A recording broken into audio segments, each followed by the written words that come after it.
Hiç okuduğunuz bir şeyi ertesi gün unuttuğunuz oldu mu? Ya da bir film izlerken o filmin ortasına ya da sonuna geldiğinizde o filmi daha önceden izlediğinizi fark ettiğiniz oldu mu? Eğer öyleyse yalnız değilsiniz. Neredeyse bütün insanlar sizinle aynı durumdan muzdarip.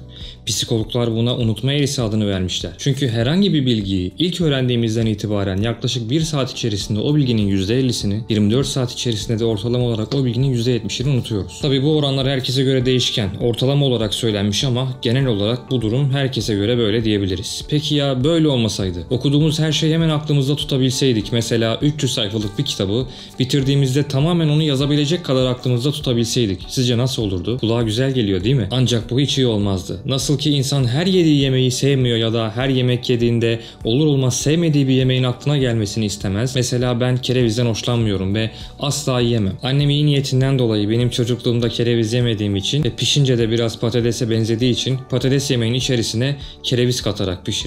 Birkaç lokma aldıktan sonra o yemeği yiyememiştim ve ondan sonra bu zamana kadar 20 yıl geçmesine rağmen hala patates yemeği yediğim zaman bazen o kereviz tadını çok ağır bir şekilde alıyorum ve o yemeği yiyemiyorum. İşte okuduğumuz her şeyi aklımızda tutsaydık, istemediğimiz şeyleri de aklımızda tutmak zorunda kalırdık. Benim patates yediğimde hala kereviz tadı almam gibi. Bu hiç hoş bir durum olmazdı. O yüzden unutmak normal bir şey ve merak etmeyin, beyniniz görevini gerçekten iyi yapıyor. Ki bazen öğrenmek istediğimiz ve unutmak istemediğimiz şeyler oluyor. Ve bu konuda herkesten bir adım önde olmak istiyoruz. Güçlü bir hafızaya sahip olmak istiyoruz, öğrendiklerimizi aklımızda tutmak istiyoruz ve bu herkesin hakkı. Peki nasıl çalışmalıyız? Öncelikle standart çalışma rutinimizi değiştirmemiz gerekiyor. Belirli bir göreve her ne sebeple olursa olsun, gereğinden fazla zaman harcadığımız zaman onu daha iyi öğrendiğimizi düşünüyor olabiliriz fakat bu yanlış bir yöntem. Çünkü bir göreve gereğinden fazla zaman harcayarak çalışırsak, saatlerce ara vermeden çalıştığımız zaman çalıştıklarımızı sonradan hatırlamamız o denli zorlaşır. Dikkatimiz dağıldığında da artık o görevi yerine getirmek zordur.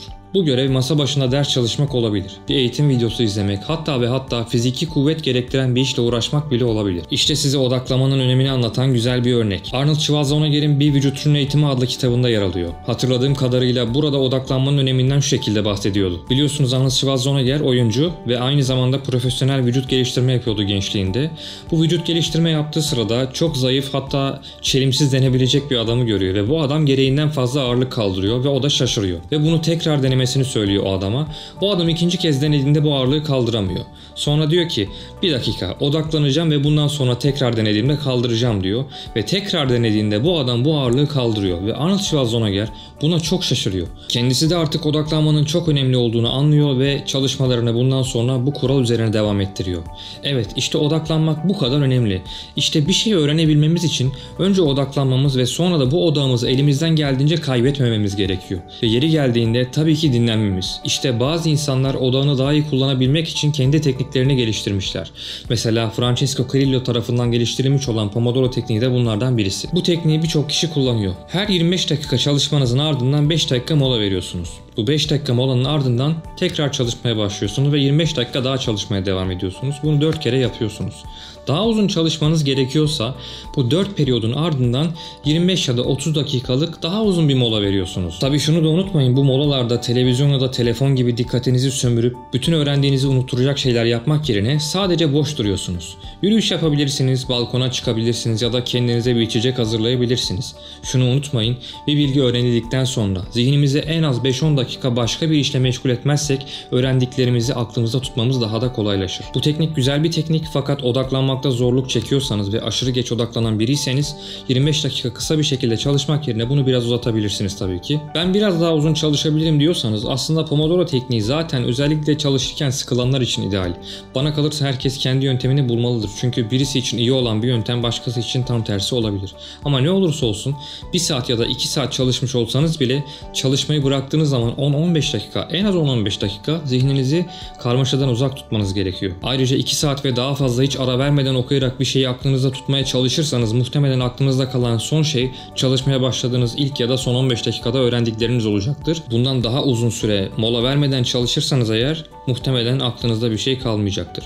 Öyleyse her zaman çalışırken Pomodoro gibi etkisi kanıtlanmış yöntemleri kullanın ya da bu yöntemleri kendinize göre geliştirin. Bununla alakalı uygulamalar da var. Apple Store ya da Play Store'da Pomodoro yazdığınız zaman bununla alakalı birçok uygulama çıkıyor. Ya da telefonunuzdan kronometre kısmından çalışma zamanı tutabilirsiniz. Ya da alarmınızı 25 dakika sonra çalacak şekilde ayarlayabilirsiniz. Ama dediğim gibi dinlenme sürecinde telefon kullanmak, televizyon izlemek ya da gazete okumak gibi zihninizi yoracak şeylerden uzak durun. Böylece boş kalarak öğrenme sürecinizi arttırmış olursunuz. Bununla alakalı yapılan bir deneyden bahsedeceğim size. San Francisco'da Kaliforniya Üniversitesi'nde hiçbir şey yapmadan serbest kalınan sürenin insan üzerindeki etkisini araştırdılar ve bu araştırmalarda deneyleri yaparken fareleri kullandılar.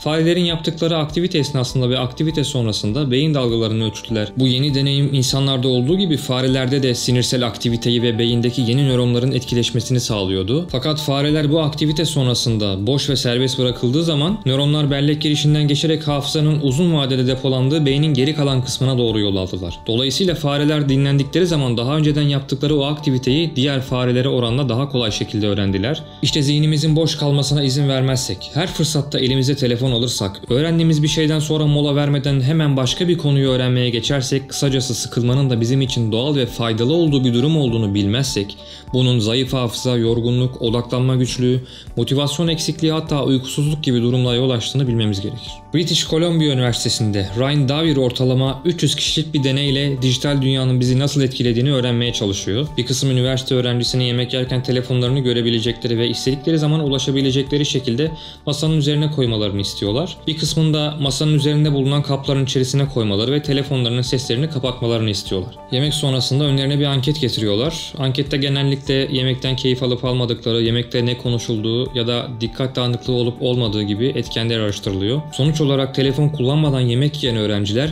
telefon kullanarak yemek yiyen öğrencilere oranla yemeği daha çok sevmişlerdi. Yemekten daha çok keyif almışlardı ve söylenilenler, konuşulanlar akıllarında kalmıştı. Fakat telefonla rahatça erişim sağlayan, bildirim geldiğinde bildirimlerine bakan öğrencilerin yemekten diğerleri kadar keyif almadığı, hatta birçoğunun yemek yerken sıkıldığı, sosyalleşmekten uzak olduğu gözlemlendi. Burada şu anlam ortaya çıkıyor. Buradaki asıl sorunun kaynağı sadece yemekte telefon kullanmak değil. Aslında buradaki problem bir iş yaparken aynı zamanda başka bir işle ilgilenmek. Yani çoklu görev yapmak beynimize iyi gelmiyor. Bu yemek yerken telefon kullanmak olsa bile. Bunun sizin için bir sorun teşkil etmeyeceğini düşünüyor olabilirsiniz ama gördüğünüz gibi zararı zannettiğinizden daha büyük. Ayrıca araştırmalar bir işe başlayınca yapılan o işe odaklanmanın ortalama olarak 15-20 dakika sürdüğünü söylüyor. Ve bu odaklanma süresinden sonra birisinin size seslenmesinin ya da telefonumuza bakmasak bile bildirim sesine kulak vermemizin ardından o işe döndüğümüzde tekrardan bu durumu başa sarmamız gerekiyor.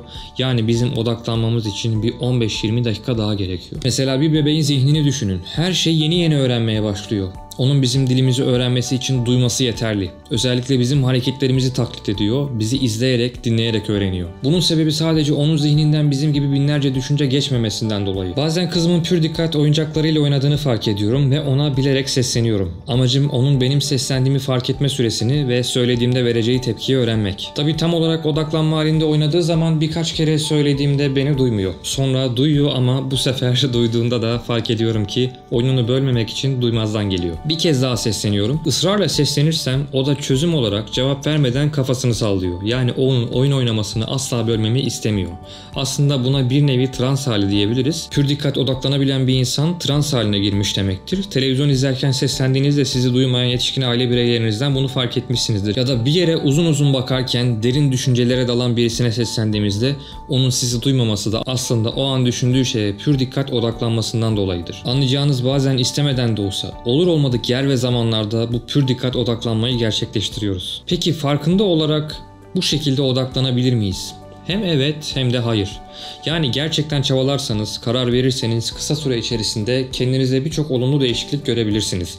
Yani bu çok kolay olmayacak belki ama çok da zor değil. Ne de olsa bu yaşınıza kadar odaklanma konusuna belki de hiç önem vermediniz. Kendimden örnek vermek istiyorum. 33 yaşındayım ve odaklanmanın önemini bir yıl önce fark ettim ve bir yıldır bunun üzerinde çok ciddi çalışmalar yapıyorum. Mükemmel bir odağa sahip olduğumu söylemiyorum ama bir kitabın sayfasını 10 kere okuyup hiçbir şey anlamamış birisi olarak şu an düzenli olarak olarak kitap okuyan ve okuduğum sayfaları başa dönmeden anlayabilen bir odağa sahibim. İşte burada paylaştığım bu bilgileri de bir yıldır geliştirdiğim bu odaklanma becerilerim sayesinde size sunuyorum. Beyninizi çalıştırmayı vücudunuzu çalıştırmak gibi düşünün. Nasıl ki vücut geliştirme yaptığınızda düzenli olarak bu sporu yaparsanız atletik bir vücuda sahip olursunuz ve gözle görülür bir şekilde kas inşa edersiniz. Aynı şekilde sporu bıraktığınız zaman da yaptığınız bu kas kütlelerini eskisi gibi kaybedersiniz ve vücudunuz eski haline döner. Zihniniz de böyle. Onu çalıştırırsanız, kullanırsınız ve yeni şeyler öğrenirseniz, öğrendiklerinizi belirli aralıkla tekrarlarsanız kesinlikle ve kesinlikle karşılığını alırsınız. Tıpkı 70 yaşından sonra dil öğrenmek isteyen ve çalışarak birden fazla yabancı dil öğrenmeyi başaran, poliglot olan insanlar gibi. Eğer zihnimizi geliştirmezsek ve günlük olarak sadece aynı rutin olan şeyleri yaparsak, genetik olsun ya da olmasın Alzheimer, demans gibi hastalıklara yakalanma ihtimalimiz artıyor.